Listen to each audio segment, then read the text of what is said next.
is what we'll do, so I can see. Show. All right. Good morning, everyone. I am Nicole Alvarez. I am the program director in the Office of Student Life. My primary responsibilities in my role are co-advising BCSGA, or Bakersfield College Student Government Association, overseeing student organizations, which are a branch of BCSGA, and running our department's social media. So all of the fun posts that you see on TikTok, Instagram, Facebook, and X, as much as I hate to call it that, I like to call it Twitter still, but those all come through my team of student worker social media developers and those are all our concepts, and we work together to create content and get it out on our social media channels. In addition to those roles, I also assist the Dean of Students with special projects and sit on various committees throughout the college here, which is one of them is coming up pretty soon, Women's History Month. So be on the lookout for our schedule of events and our lineup of activities in the month of March. Thank you for joining me today. Today's session is going to be everything you need to know about being a student organization's advisor. So actually, travel is not the presentation I want to start with. So I'm going to switch it over really quick. Travel is not as fun of a topic, so we'll save that one for last. We'll get through the fun one first. Okay. So for those of you on Zoom, I did put in the chat that if at any point during the presentation you have a question, just feel free to unmute yourself and ask your questions, or just say, hey, I have a question, because I am not going to be monitoring the chat necessarily. So feel free to unmute and ask questions as we go along. I'm going to go over 2 PowerPoint presentations today. These PowerPoints were presented at the Fall Student Organizations Retreat. So if you attended, you did see these 2 presentations.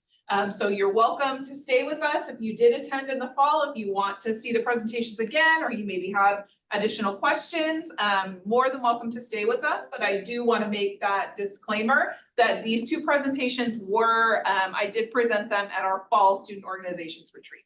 So in the interest of time, we'll go ahead and get started. The first presentation is on student organization advisor responsibilities. Okay, so let's go ahead and let's see. Go back. So the objectives of this presentation are: we will define the responsibilities. I will offer some insight as I have been working with student organizations for the last, I think it's about to be 4 years. So we've kind of grown the community, and I've kind of built the plane as I was flying it. And I learned about a lot of these responsibilities and policies and procedures as we were going. When I started overseeing student organizations, there were 21 active registered student organizations, and this year we are on track to have a little over 50. So we have experienced tremendous growth in the few years that I have been overseeing them. Israel, did you have better to go outside? Yeah. Israel, did you have a question? You're not on mute. Sorry. No problem. No problem. Just want to make sure I'm answering questions. Okay, so I'll offer insight on the responsibilities. And then at the end, I will take some feedback from you all on what you could think that we could do better, or to make it more enticing, because we are always trying to recruit advisors for student organizations. All right, so let's go ahead and move on to the responsibilities. So the responsibilities are,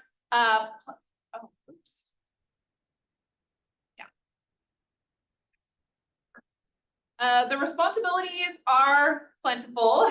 I tried to kind of just narrow it down here so that it wouldn't be so overwhelming. The full list of advisor responsibilities are defined in the student organization's conditions and procedures. I have them linked here. I'm not gonna click on the link, but they are on our student organization's webpage. And the way that you navigate to that is you can do one of two things. My favorite thing to do is use the search box in the upper right-hand corner of the website and just type in student organizations and it will pull up our webpage. That is the fastest way to get Quick there. question. Yeah. Sorry, so are we, so I'm on virtual, are we supposed to be seeing, a different slide? Because I'm only seeing the very first slide of the presentation that says pack your bags. Interesting.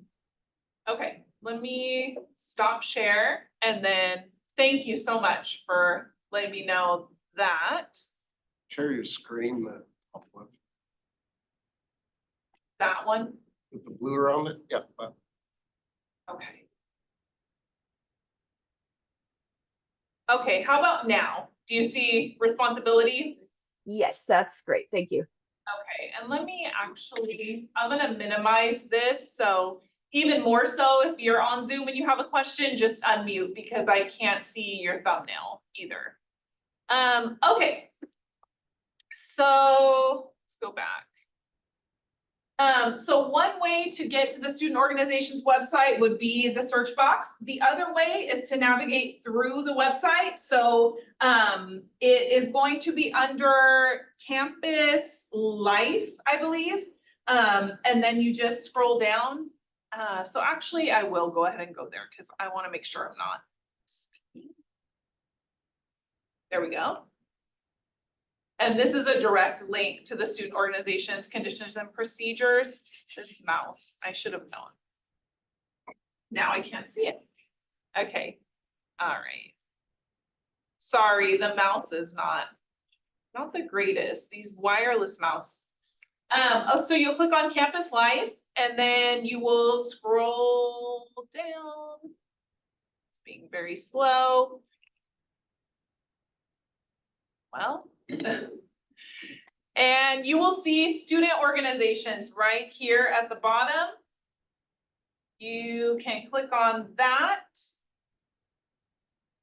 And this is our full page, all of the resources, everything, travel forms, a list of recognized student organizations, everything you can imagine is on this website, but the conditions and procedures are under student organizations registration.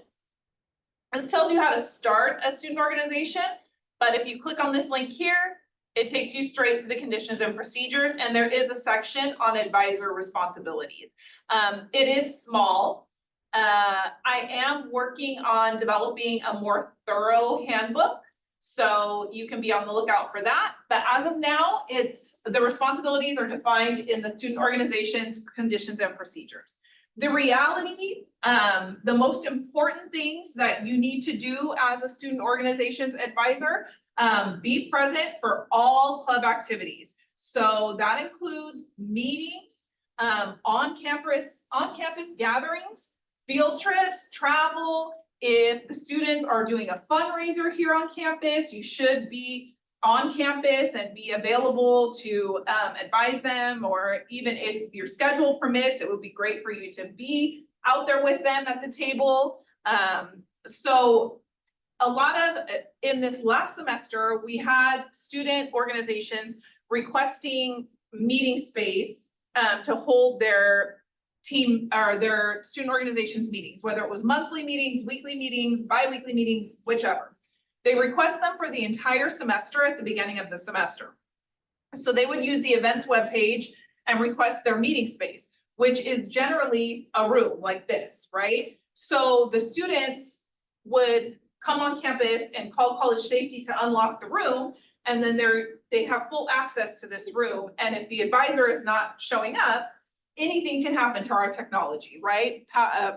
Monitors can get left on, those bulbs in the projectors are super expensive. They can get left on. We've had the door left unlocked when students were done using it, and then people wandered up here and vandalized equipment that we had in here. So anything can happen. So that's why we need advisors present. We have also had situations where during a student organization's meeting, maybe two of the students had a disagreement and it escalated and got to, you know, kind of a scary situation. And if there's no faculty or staff there, we don't have any way to remediate the situation, and who knows what could happen. So yes, student organizations, advisors need to be present for all club meetings. So this is where it becomes a really good idea to have two advisors, an advisor and a co-advisor. That way you can kind of split yourselves over the meetings and you don't necessarily have to be here for every single function. Request space on campus and communicate with BC staff on behalf of the organization. So this is a new policy that we adapted I presented it at the student organization's fall retreat in November and let all of the student organizations know, starting with the spring semester, which we are currently in, the advisor is responsible for booking the meeting space. That's how we can guarantee that the advisor knows that the meetings were set up, they know when they are, they know where they are, and they can make arrangements to be present or have a co-advisor present. Also, the students this is a student leadership opportunity, right? So being part of a student organization is an opportunity for students to develop and grow their leadership skills. They don't know how to communicate with staff or faculty or even, you know, the president or the VP of student affairs. And we don't want to put them in a situation where they're firing off emails to individuals that they've never met in person and they may not be as professional. In the past, we had them coordinating food, like with the dining commons and emailing Chef Joseph, and they would be sending 20 emails back and forth and, you know, with the body and the subject line, and it's just, they haven't developed those skills yet. That's why we're working with them to develop those skills and take on these leadership roles. So in the interim time, I think it just works out better for everybody to have the advisor be the person responsible for being the communication between the student organization and our BC staff and faculty, whether that be in the dining commons or events management, booking space, or, you know, emailing me to set up tabling space or anything like that. Will you guys deny students if they try to do it? So that way it kind of forces us Yes. to have, okay. Event good, will okay. definitely, Good. because what would I happen, like that. the event runs on a 10 to 15 business day timeline to respond to your event request. So if you are, let's say you're wanting to book your student organization meetings and they're every Friday for the entire spring semester, and you're submitting that today. And what would happen was students would like submit it today on Monday and be like, oh, we're starting our meetings this Friday. Here's our meeting request for the entire spring semester. So they would submit it on Monday, and then on Tuesday, they're emailing Leah and PJ directly or coming into the office. What happened with my request? Where is it? It's like, why aren't you guys doing it? Why aren't you getting us our room? Our meeting is this Friday and we haven't heard anything. Whereas the staff and faculty will know, hey, we have policies, we have procedures for a reason. We have to wait our turn, and that's why we have to plan ahead and submit our events a month in advance so that they have plenty of time. It was just getting very messy. And then it was kind of creating some animosity between the students and staff.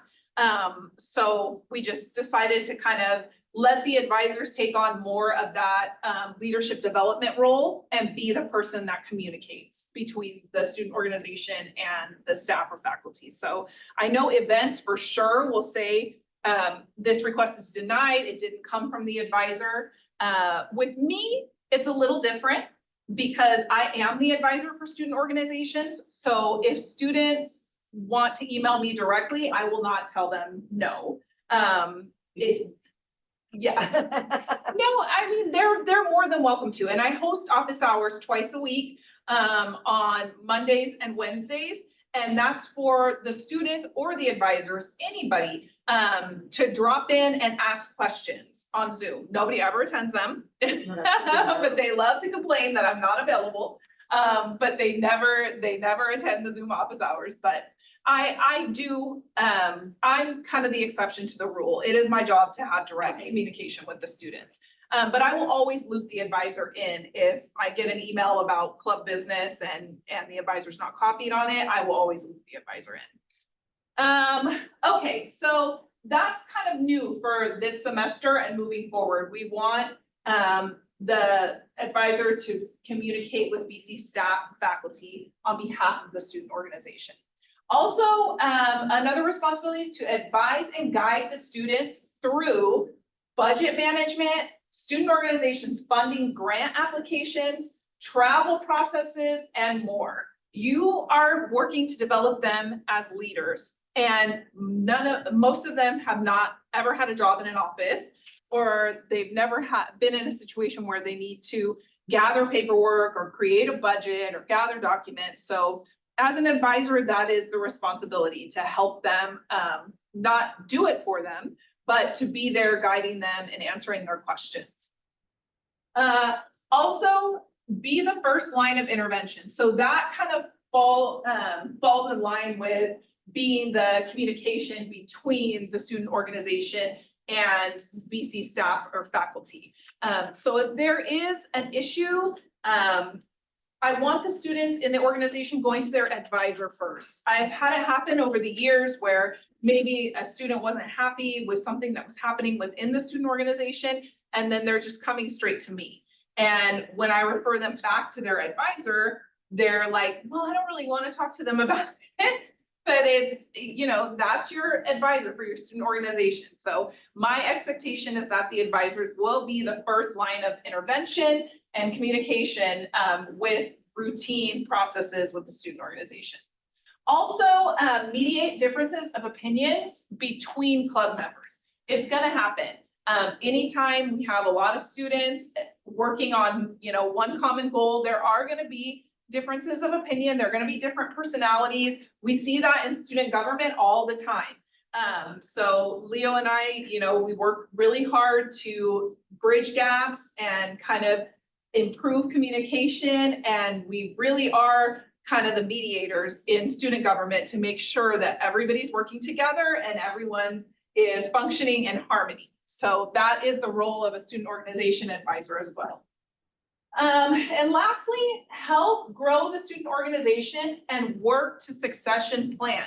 So succession planning is the piece that we have been missing. For the last almost 4 years, it's just been grow, grow, grow, grow, grow. Offer more student organizations, like get more student organizations registered, have a diverse offering so that we have something to offer everybody here on campus. Now that we have kind of hit those growth milestones, we need to work on longevity. There are a lot of student organizations that were really good concepts and they started the club, registered, but then the students who were passionate about it and got it off the ground, they graduate and it's not renewed. It's just dead in the water. So as an advisor, I would be counting on you to help succession plan.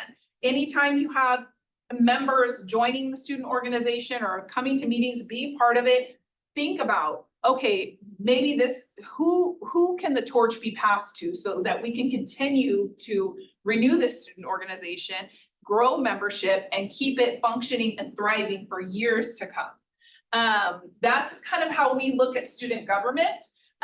Because I advise with student government and I oversee student organizations, I'm always looking at people within the student organizations community through an SGA lens. Would this person be a good vice president or senator? And that's kind of how I pull my pipeline when I'm recruiting for elections. So I would want our advisors to kind of operate with that same mentality.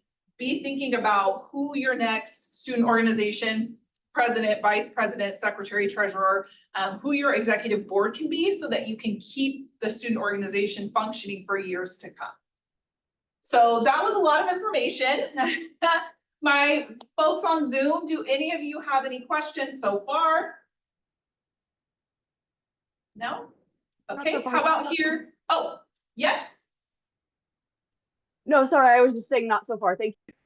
Okay, awesome. How about here in the room? Any questions so far? Just curious what student organization funding grant, what sort of funds are available for the groups? That is a great question. So student organizations have 3 levels of funding available to them each academic year. So it resets every academic year. So there is an operating funds grant, which is $200 every academic year. And that can be used for any routine business for the club. And this information is on the website. If you go to the student organization's website, on the left-hand side, it'll say student organizations funding. You can click on that. It breaks down all 3 levels of grants, and the form to apply for the grants are right there. It's linked on that page. So operating funds, it's $200 per year. It's not much, but it is meant to support any routine operations of the club. So whether that's like, a lot of our student organizations have used it to purchase a tablecloth with their logo and their club name on it, so that when they're tabling out here trying to recruit more members, or they participate in like a fair in the community, they have something with their name on it. Some of them have used it to purchase a banner for the same reason, to put up when they're tabling or when they're at community events. Some of them have used it to fund like swag or pins if they do like a pinning ceremony at the end of the year, or to purchase certificate paper or stuff to make certificates for their end of year awards banquet, any routine operations to keep the club functioning. And then there is a programming grant, which is $1,000, and that's per academic year again. And the academic year is the same as the fiscal year. So we're talking July 1 to June 30th, or it runs in line with the fiscal year. So the programming grant is $1,000, and that's if your student organization wants to offer programming that's open to the entire campus. So the best way I can describe that is, like, maybe you have a speaker who is willing to come here and give a talk on something related to your club's mission, and it's going to be open to the entire campus community because it promotes your club name and it gets your name out there, and then you're putting on an activity for the entire student body. And let's say that speaker says, yeah, I'm going to come, but I'm going to charge you, $500 speaker fee. So then you can use that. And let's say you want to offer coffee and cookies at your speaking event, then you can use the remainder of the $500 to book through Dining Commons and have coffee and cookies there at your speaker event. So one student organization taught a yoga class. So they paid a yoga instructor to come and teach a class that was open to everybody. That's mainly what it's been used for, like speakers. That's the biggest thing. Some clubs were talking about doing a movie night last semester, but that gets kind of tricky because you have to purchase the rights to specific movies. Some movies we have already purchased the rights. So Do you have like a list of those purchased right movies, or they just check with you? yeah, they can check with me because it's minimal, because that's why we kind of show the same same ones. So yeah, any programming that the student organization wants to put on and invite the campus, that's what those funds would be used for. And then the third category is travel.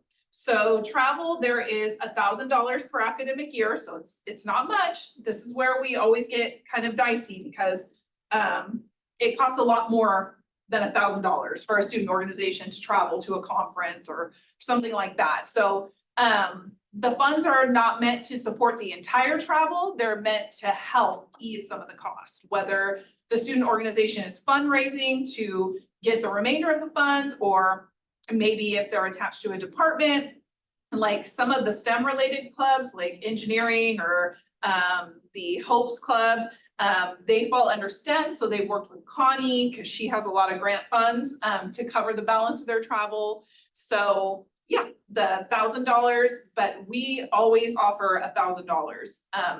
And so for any of those grants, the student orgs funding grant application has to be filled out first. And we get those applications and they're filled out by, you know, a random member of the student organization, whether it's the president, vice president, or not even an executive board member. And sometimes the student org advisor doesn't even know that it was submitted. And so then we get those applications and they're incomplete. There's no budget submitted, there's no backup documentation, there's no anything. And so then I reach out to the advisor and they're like, what? I didn't even know that they submitted this. I didn't even know that they wanted to go on a trip or that they wanted to have a get.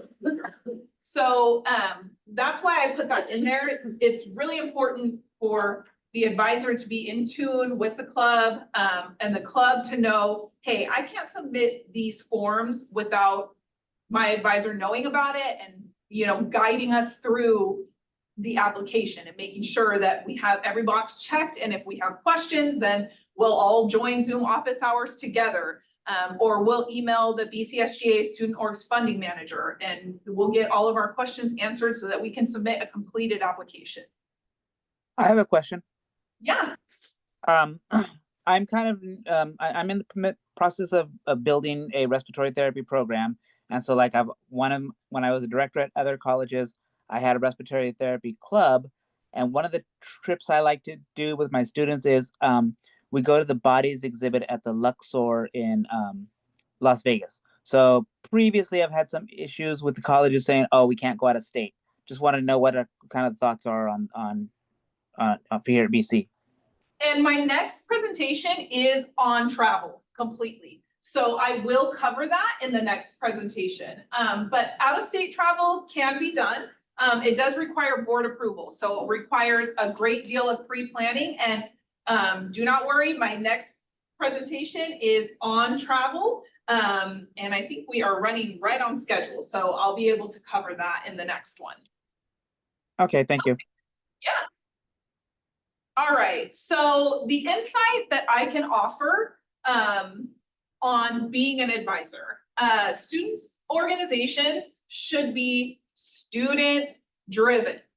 So that's why I was saying in the last slide, assist them, guide them in filling out the student organizations funding grant applications, guide them in preparing for booking space on campus. One of the advisors who I have that I want to say she's probably one of the best, if not the best, when it comes to having her students prepared and making sure that they are following the right timelines so they can get all of their stuff approved. They don't always listen to her. And that's where it becomes frustrating for her, but it's, her name is Dr. Brutian, Tatjana Brutian. She's a biology professor. So if you are getting a club off the ground and you want some insight, definitely send her an email. She can, at the retreat, she actually spoke and helped me with this presentation and the travel presentation, giving kind of an advisor's point of view on it. So she really makes sure that the pre-med club and the pre-dentistry club, those are the two she advises for, that they're both student driven. She helps them prepare and plan. And if they're submitting things last minute, she's letting them know, hey, this is not going to happen. Like, you didn't submit the event request within the proper amount of time for us to get this planned. We got to go back to the drawing board. Or if they travel, she makes sure that they have their budget in line. They have, they're submitting backup documentation, like how much it's going to cost if they were going to go to the bodies exhibit. Like, okay, we're taking 10 students, entry is $30 a student. We need this much for entry. We need this much for parking. We need this much for mileage. Just kind of, and then there are some student organizations where the advisor does it all for them. Like, is just like, I don't want to deal with it, so I'm going to submit the student orgs funding grant application. Or I've even had advisors submit the registration and renewal forms. And while, yes, it's good because I'm getting them on time and they're complete, what are we teaching the students? It's, you know, these are student leadership development opportunities. We want to teach them how to do things and just kind of oversee the process. Because if we do it for them, then they're not getting anything out of it. So they should be student driven. Also, I mean, I have seen some student organizations where, and this hasn't happened very often, but I do want to put it out there. Student organizations should also be student driven in their mission. We should never be trying to push our initiatives through developing a student organization. It should always be, you know, if the advisor, in those rare instances where the advisor has an idea for a student club, like the person who just spoke and said they're starting a respiratory therapy program, we don't have that here. So of course, that's gonna be the advisor's idea, but they need to recruit students who are in line with that, right? We should never be saying, oh, there's this really great STEM conference that I want to attend and take some students to because I want to submit a proposal for it, but I need help with the funding. So let me just find some students and tell them, hey, you're gonna start a STEM club so that I can go to this conference and use the money to, you know, get my presentation there. The mission should always be student driven, and then the processes should always be student driven. Do advisors always have to be faculty? So that's where we kind of draw it's kind of a gray area. Cause like, for instance, I'm a tech, but I've had several students want to start a gardening club. I'm the garden tech, so something like Yes. that, okay. So I would love that. That would be awesome. The way we kind of get it, because it's not in our board policies that the advisor has to be faculty, but it is in ed code. Okay, That there has to be a faculty advisor, but the way we kind of get around that is if there's a faculty that's willing to be the advisor of record, right, and then I'm the then co-advisor. when you put the idea through, you can list yourself as the co-advisor, or the students, when they're submitting Right. the registration form, they would list you as the co-advisor, and then the faculty member that's willing to attach their name to it can be listed as the advisor. And it does have to be full-time faculty, so not necessarily tenured, but it just can't be adjunct. Adjunct, okay, Yeah, perfect. so in some instances, I've had an adjunct faculty member be approached to be an advisor for a student organization, and they want to do it, they're on board. So then we just find a full-time faculty Okay. member that's willing to serve as the advisor of record. So the adjunct could be the co-advisor, okay, Yeah, perfect, thank you. yeah. Nicole. And the staff member too, so some of our clubs are advised by an ed advisor and a faculty, Okay, or a program manager and a faculty. So as long as we have a full-time faculty somewhere in the mix, we are good to go. perfect, thank you. Yeah. Okay, and so maybe reach out to Ronaldo, Yeah, well, I'm because, thinking even my horror or plant science, cause he's doing already two, and I've got two gals in mind that Carol Lee, I'm thinking, so, Awesome. yeah, and I could Yeah. easily co-advise that. yeah, That'd be if, really fun, and and, we've also talked biology club, so maybe there's Yes. this little overlapping. yeah, for sure. Thank you. You're welcome. I would love that. That would be awesome. Wouldn't it? So, okay, so, advise and guide, but do not do the work for them. Not supposed to say do.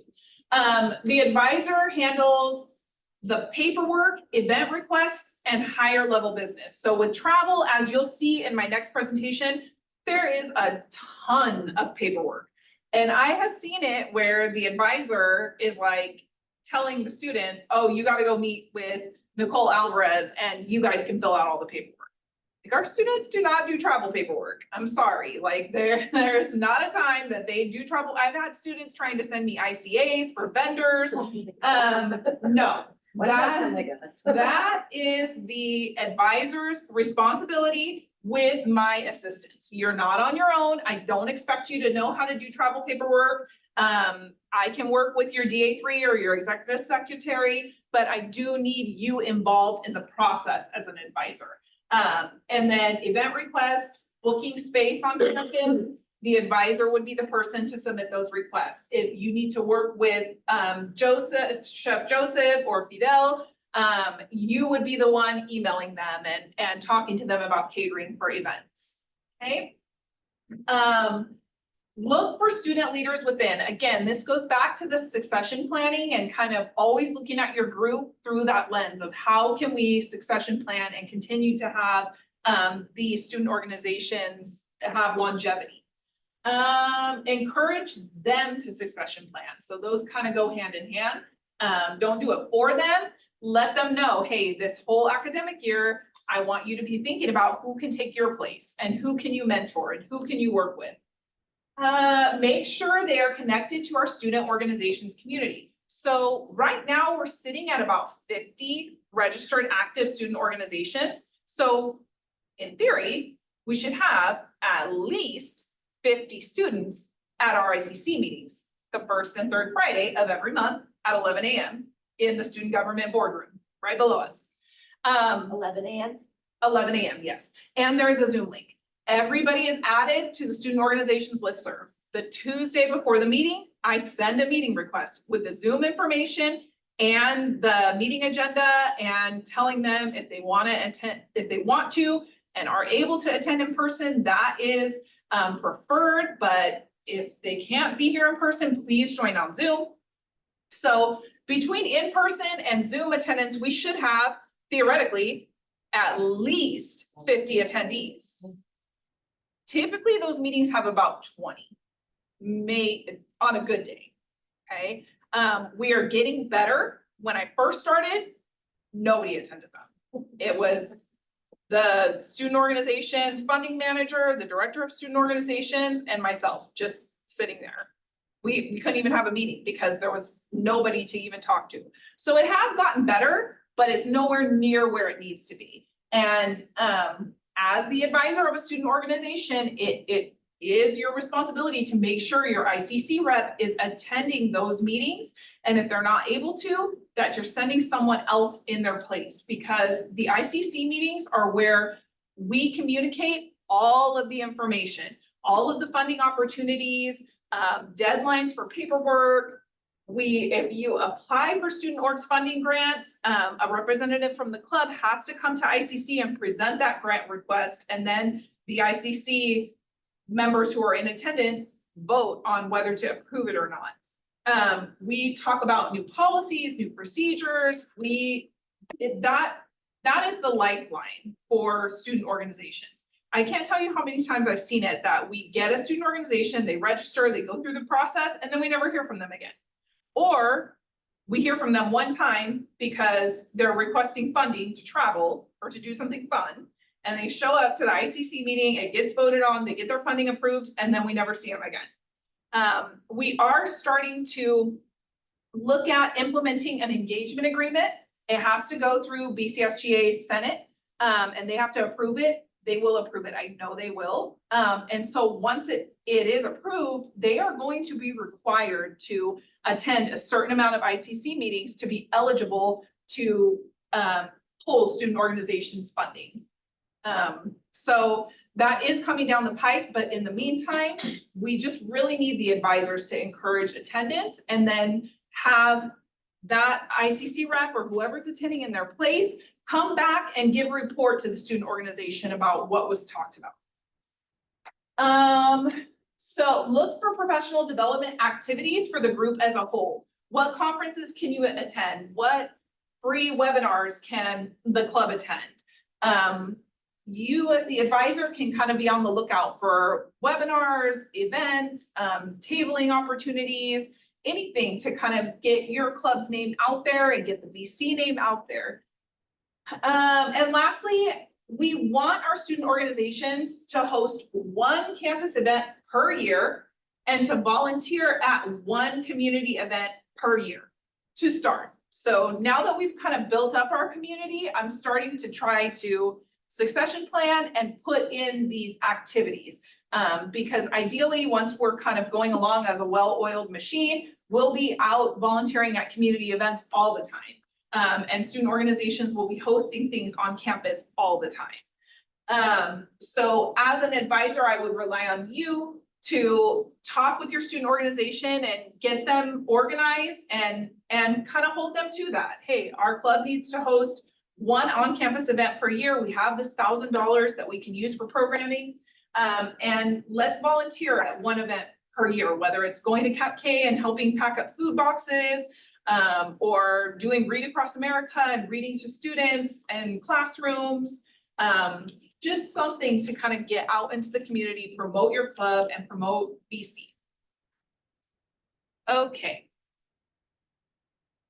So, now is the point where I ask those of you who are in here who are already advisors or who are thinking of becoming advisors, what can I do to help you so that it doesn't seem like, oh, I don't know if I want to take this on. And if you are already an advisor, if you want to share what's working, what isn't working, any input you might have as I create a new advisor handbook, and any input you might have on if we were to roll out a student leadership curriculum, if you think that that would be something that would be successful, or any insight you might have.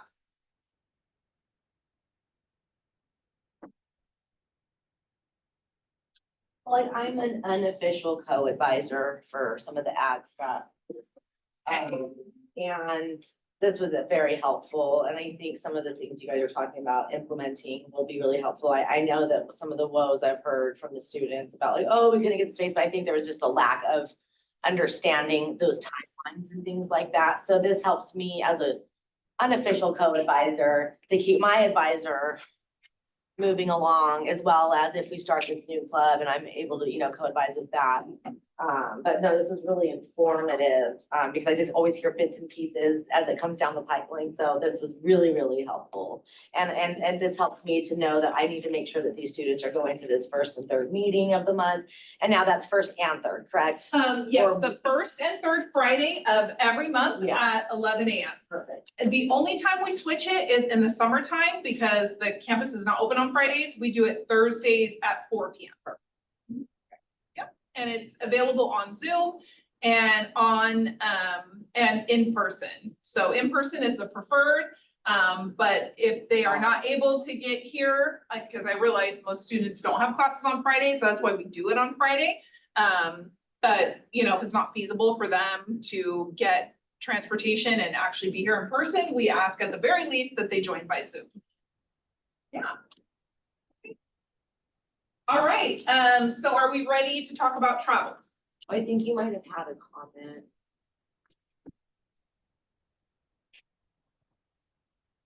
I think Oh, we're okay, good. perfect. Do we have anything else from Zoom?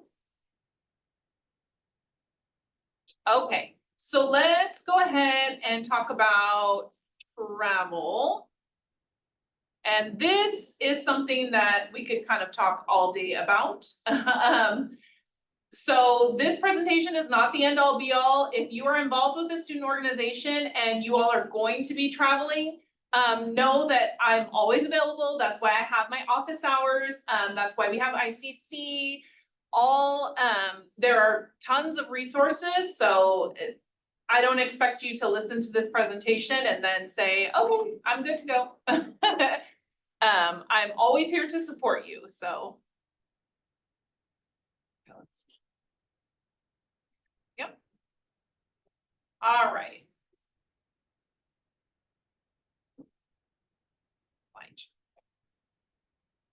Okay, perfect. So now we're gonna go over everything you need to know about student organizations travel, and in the interest of time, we're gonna kind of speed through it because we've got about 15 minutes left, so I'll just hit the high points. We're gonna talk about planning, paperwork, and what to do when you return. So for planning, minimum of 30 days notice to Nicole Alvarez, to me, for in-state travel. Out-of-state travel does require board approval, and where that gets dicey is you have to look at the board material due dates timeline. So I say, to be on the safe side, at least 60 days out for student travel. Some student organizations like the Ethics Bowl Club, they know that every November they're participating in the regional Ethics Bowl competition, and that's gonna be out of state. And they know it's November. And they put these dates out very far in advance. So for something like that you know about, I would say tell me as soon as you know about it. Let's get started on planning so that because for out-of-state travel, we need to have all the paperwork done, have it signed by all the deans and supervisors and approvers. We need to have all of our receipts, like our confirmation numbers, we need to have everything ready to go and submitted by that board material due date. Which is sometimes, 1 to 2 months in advance of the actual travel. So I say a minimum of 60 days, but really, it should be as soon as you know about it for out-of-state travel. Do not purchase anything before speaking with me. I have had it happen where advisors bought plane tickets or booked hotel rooms that were non-refundable, thinking that they were gonna get it covered, and then the funding wasn't available because maybe the student organization already used it for the year. And so we're like, okay, well, thank you for your donation. So do not purchase anything before speaking with me. Also, in most cases, our office, if you're gonna use a travel, like, let's say you are gonna use that $1,000 to cover hotel rooms. Usually our grant covers a piece of it, right? Because there's hotel, there's per diem, and then there's mileage. So our grant will usually cover 100% of the time, it's always rental van.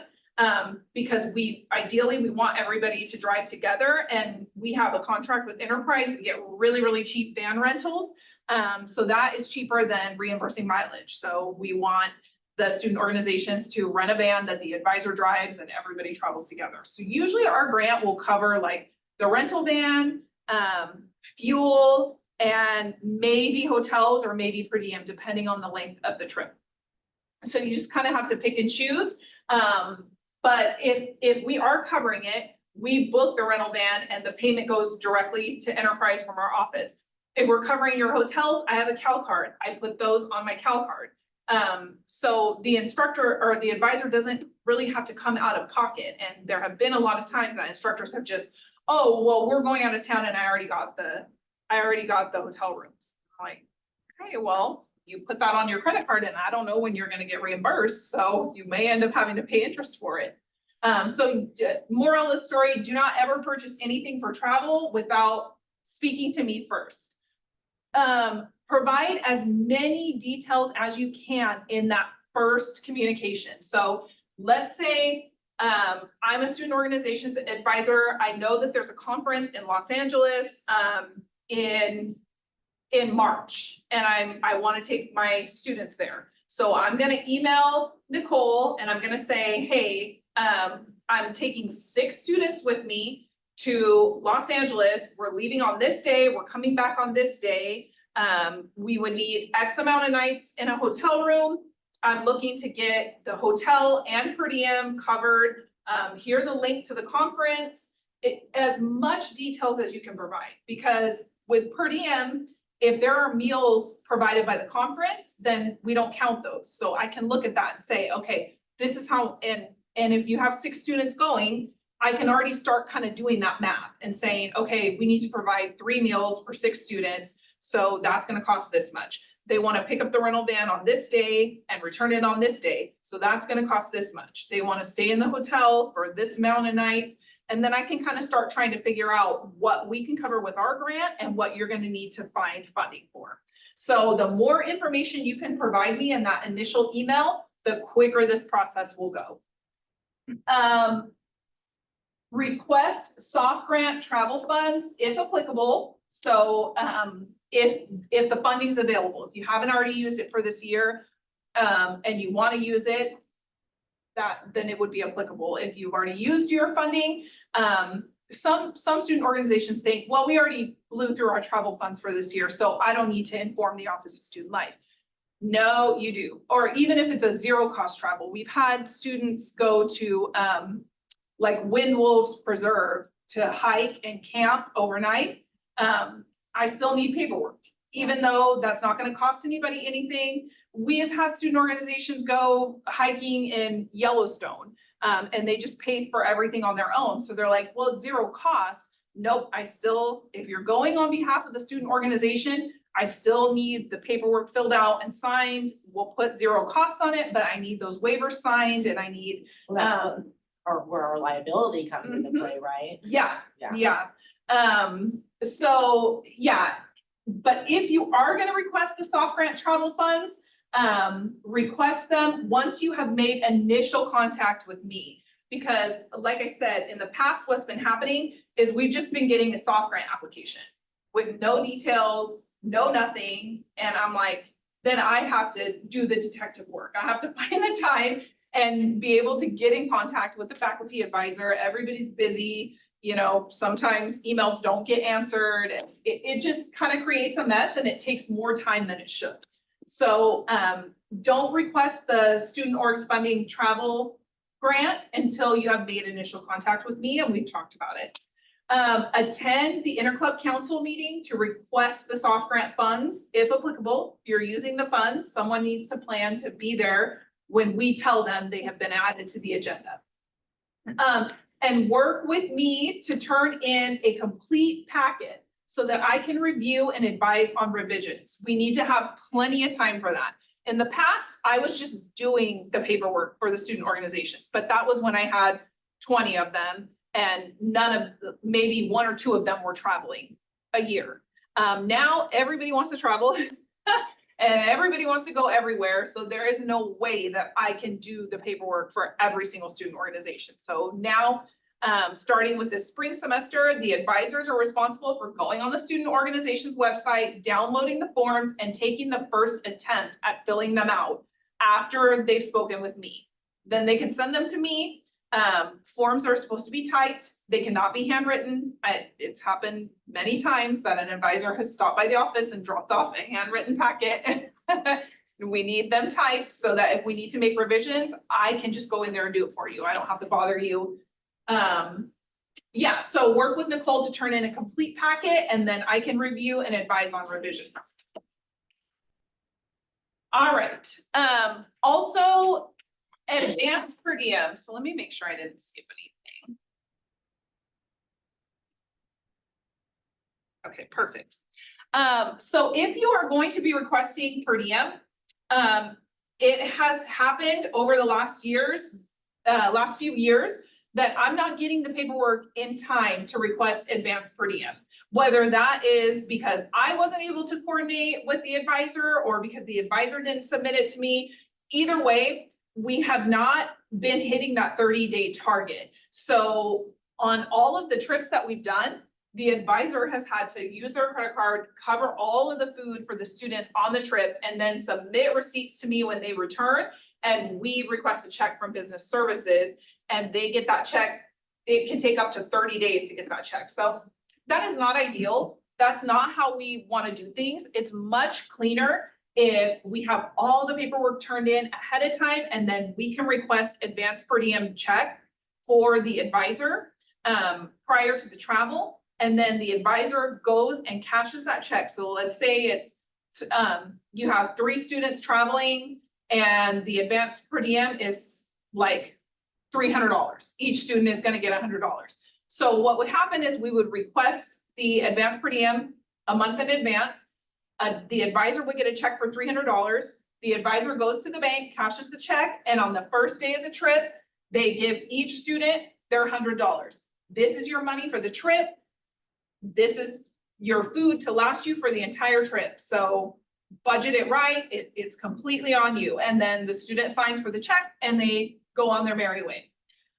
So just keep in mind that if you are going to request per diem to cover meals, we have a 30 days advance notice. If that doesn't happen, then the advisor will have to be paying out of their pocket or the students will have to pay out of their pocket. And then we issue a reimbursement check to the advisor and the advisor is responsible for reimbursing each additional student. But usually students can't pay for that on their own. So that's why the advisor has in the past had to just foot the bill and then wait to get reimbursed. Rental versus mileage. So rental van is the preferred method of transportation. I already touched on this because it is significantly cheaper. So we really don't approve mileage. Like I've had clubs submit an email and they're like, okay, we're traveling and we're going to Yellowstone and everybody wants to take their own personal vehicle. So we're requesting, mileage reimbursement for 5 students plus the advisor. We don't do that. The only time that we really, no questions asked, reimburse mileage is for student organizations like Rodeo Club, where multiple students have to tow their horses. So they can't use a rental van. So, and in those instances, when we do reimburse mileage, we only reimburse one student. So keep that in mind too, that the students need to go together. So a rental van is always the preferred method of transportation, but rentals have to be driven by a BC staff member. So the advisor would have to drive the rental van. The students cannot drive it. Okay, so let's see. And we already talked about this already, so I don't need to beat that dead horse. The advisor is responsible for working with me to complete the paperwork. With student assistance, meaning the students give the advisor the details and we work together to fill out the paperwork. Okay, I know we only have a couple minutes.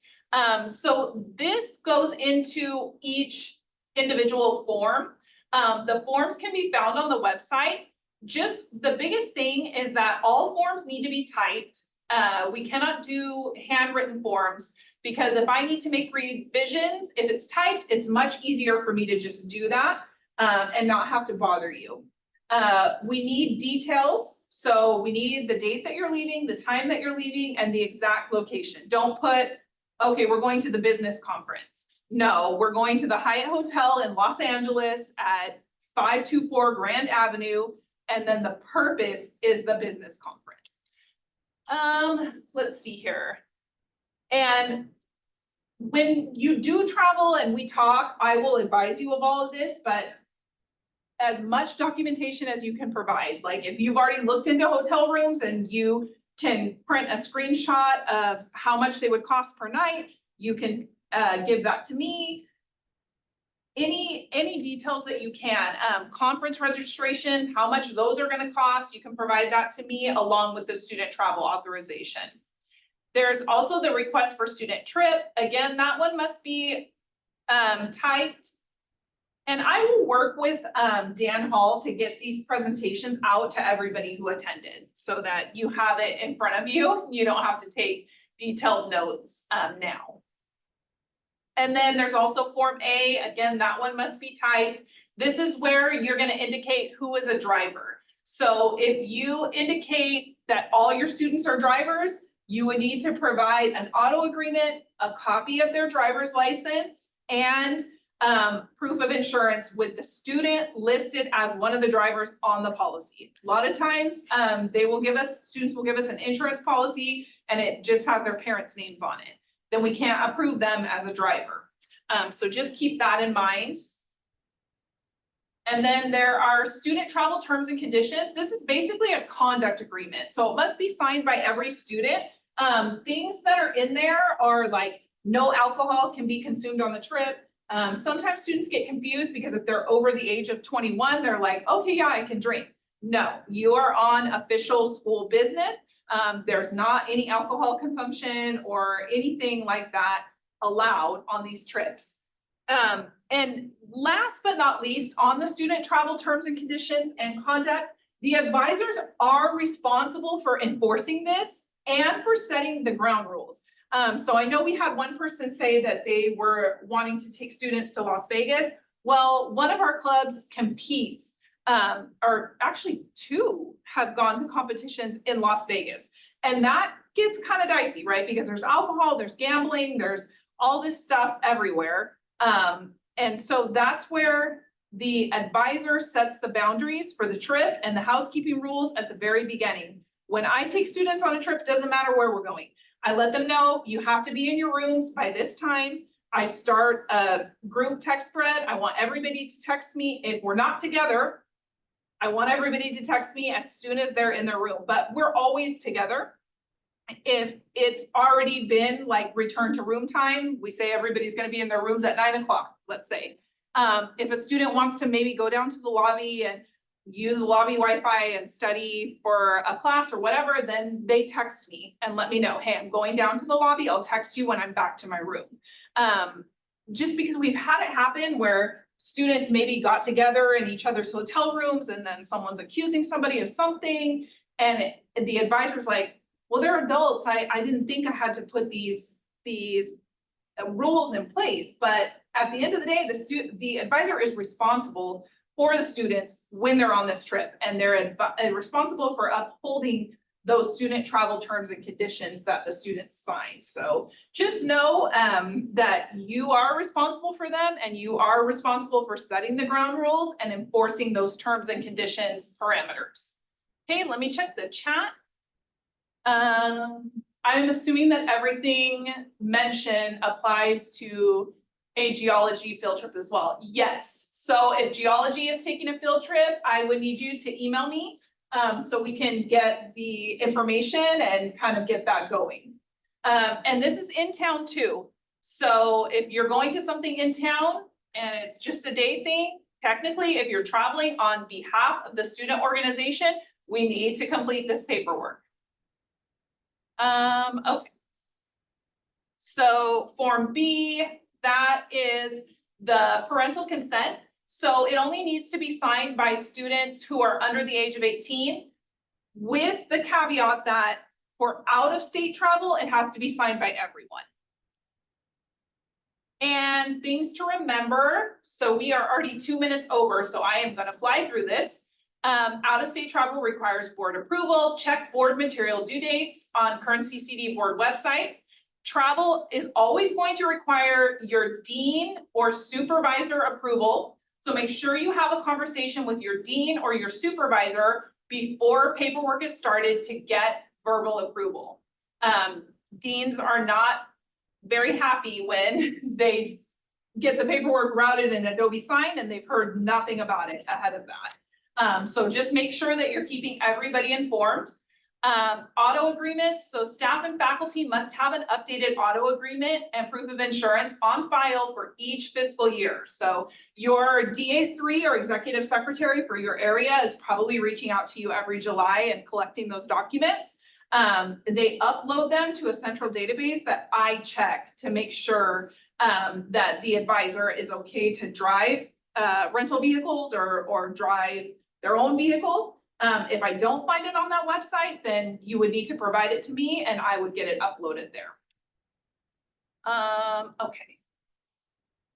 All right, so that is it. And as I said, I will make sure that these presentations get out to everybody who's in attendance. It looks like we have one chat there. Makes sense, thanks, will do. Okay, thank you. Okay, so if anybody would like to stay and ask any questions, you're welcome to do that. If you want to email me or attend my office hours, the link to my office hours is on the student organization's website, just the main page. It tells you the days and times, and there's a link directly to my Zoom. So you can ask questions in that format. You can email me, or if you have questions that you would like to stick around and have me answer now, I'm open to that too. Thank you. Thank you, and thank you all very much for attending. Hey, Nicole, I had a quick question. Yeah. So I actually emailed you a little while back about some students who they approached me looking for an advisor. And I didn't get their names, and I was hoping to hear from them and I didn't. But anyway, so like basically if I'm wanting to advise for a club, but I don't necessarily have students in mind, like would students approach you about starting an organization and then needing an advisor, or like I'm just not sure what the normal kind of procedures are for that as far as like if students are go ahead. It works both ways.